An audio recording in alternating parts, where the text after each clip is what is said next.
We are Ghanaians. We are a people with our own. We have our culture. We have our way of doing things. And if we say we're going to go into our traditional African traditional system, unfortunately, we don't have a uniform system that, as a people, we can borrow and say this is our African traditional way of doing things. And so let us do it so. Because if you go to every part of the country, they have their own system. So it becomes imperative to sit back and fashion for ourselves what can work. We chose to go and borrow. This democratic practice we are following, we borrowed from some societies. Particularly, if you look at our constitution, there are aspects that are clearly borrowed from the American system. There are others that we can see it as emanating from the British system. For after all, the British colonized Ghana. So it will not be surprising to see their practices being found in ours. However, in going to borrow, we have not successfully learned how the people over there practice their democracy, and we have borrowed perhaps a hybrid system. We are neither practicing the full American system nor the full British system, and we ourselves, our level of or our way of doing things is such that we are not even trying to learn how they have done theirs. Our people, I mean, the broad masses of the people, have a different understanding of how things should be. And our leaders also have a different ideas of how things should be. So we have copied something which I consider to be fake. And even the fake thing we copied, we have not learned how to practice it. So that is part of the challenge we have faced.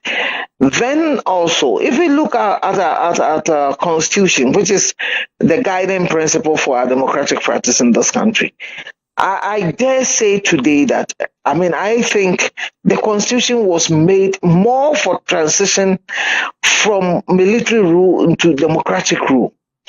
So there are inherent challenges in the constitution that over the period we've not succeeded in overcome. We haven't overcome those inherent problems. For instance, we were transiting from a military rule, and then Chairman Rawlings was going to be part of the new system we are fashioning. And the constitution was made under the period that he was a dictator. So you see clearly parts of the constitution were made to make a military dictator comfortable in the democratic system. Beyond President Rawlings, we have failed to change certain things that would have helped us to fully transition from that military dictatorship to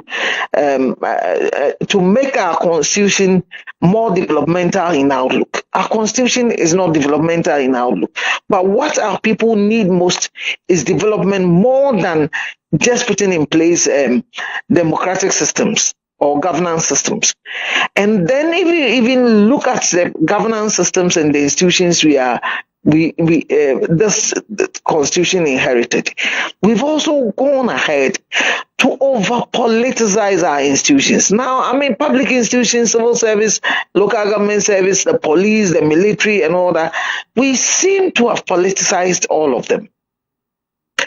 There are clear foundations in the constitution that we could have allowed to grow, which is about to do with, say, decentralization. And you see, when we talk about decentralization, it's not only in the area of local governance that we talk about decentralization. But let me take one institution. Take the police as an institution. How many countries in this world have got an IGP? Who is the IGP of the United States of America? Who is the IGP of United Kingdom or Britain? You see, we have centralized all these institutions Whereas we could have decentralized it and allow them to operate without too much politicization. But because we have centralized some of these institutions, like the police, which works so closely with the civilian population, the police has become so politicized that obviously the police does what the government of the day expects it to do. Sometimes I don't think even the government tells them that we want you to do ABCD.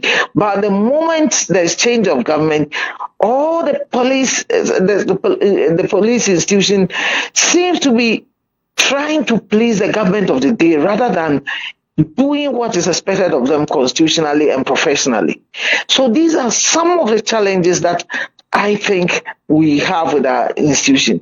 And today we also have challenges with even how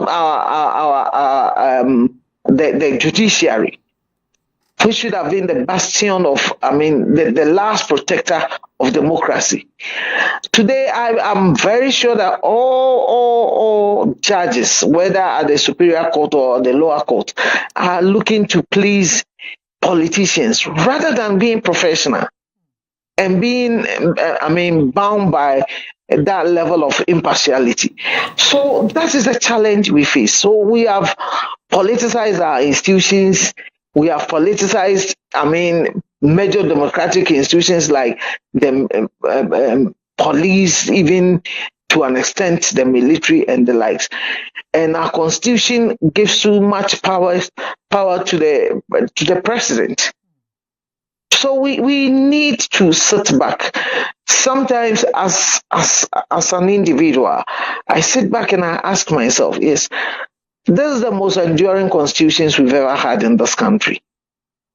But is it living up to expectation? If it is not, we need to have a national dialogue devoid of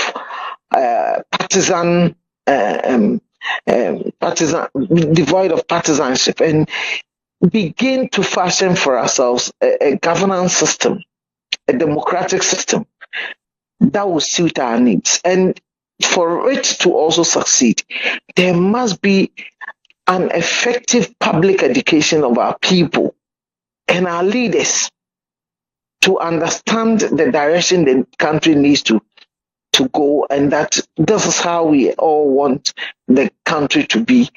And then we'll support that system. Because where we are, I think, and I believe firmly, we've not, received the expected democratic dividends we all hoped for when there was a clamor for going back to constitutional rule. Right.